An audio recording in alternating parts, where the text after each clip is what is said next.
പോളണ്ടിൽ മലയാളി കുത്തേറ്റ് മരിച്ചു. തൃശൂർ ഒല്ലൂർ സ്വദേശി സൂരജാണ് മരിച്ചത്. ജോർജിയൻ പൗരന്മാരുമായുള്ള വാക്കുതർക്കത്തിനിടെയാണ് കുത്തേറ്റത്. 4 മലയാളികൾക്കും പരിക്കേറ്റു. വിവരങ്ങളുമായി അനീഷ് ആന്റണി ചേരുന്നു. ആന്റണി, എങ്ങനെയാണ് സംഭവം? ഫിജി, ഇന്ത്യൻ സമയം ഇന്ന് 7:30 മണിക്കാണ് ഇത്തരമൊരു കൊലപാതകമുണ്ടായത്. ഒല്ലൂര് എടക്കുന്നി ESIക്ക് സമീപം താമസിക്കുന്ന ചെമ്പോത്തറ വീട്ടിൽ മുരളീധരന്റെ മകൻ 23 വയസ്സുള്ള സൂരജാണ് പോളണ്ടിൽ കുത്തേറ്റ് മരിച്ചത്. അത് ജോർജിയൻ സ്വദേശിയുടെ കുത്തേറ്റാണ് ഇദ്ദേഹം മരണപ്പെട്ടത്. ITI വിദ്യാഭ്യാസ യോഗ്യതയുള്ള സൂരജ് 2022 സെപ്റ്റംബറിലാണ് പോളണ്ടിലേക്ക് ജോലിയുമായി പോയത്.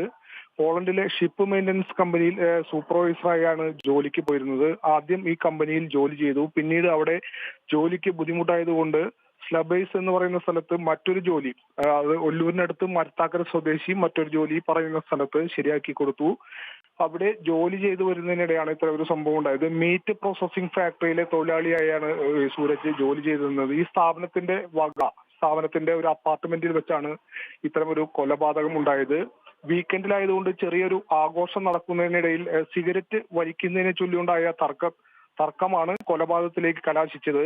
ജോർജിയ സ്വദേശിയുമായി വാക്കുതർക്കമുണ്ടായി സൂരജും സുഹൃത്തുക്കളും. ഇതിനിടയിൽ സുഹൃത്തുക്കളെ പിടിച്ചു മാറ്റാൻ ചെന്ന സൂരജിനെയും മറ്റ് 4 മലയാളികളെയും ഈ ജോർജിയൻ സ്വദേശിയായ പൗരൻ കുത്തിപ്പരിക്കേൽപ്പിക്കുകയായിരുന്നു. ഇതിലാണ് സൂരജ് കൊല്ലപ്പെട്ടത്.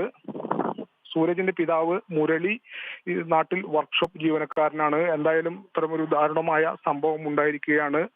പോളണ്ടിലെ മലയാളി അസോസിയേഷനുമായി ബന്ധപ്പെട്ട് മറ്റ് നിയമ നടപടിക്രമങ്ങൾ പൂർത്തിയാക്കി മൃതദേഹം നാട്ടിലേക്ക് കൊണ്ടുവരാനുള്ള ശ്രമത്തിലാണ് ഇപ്പോൾ.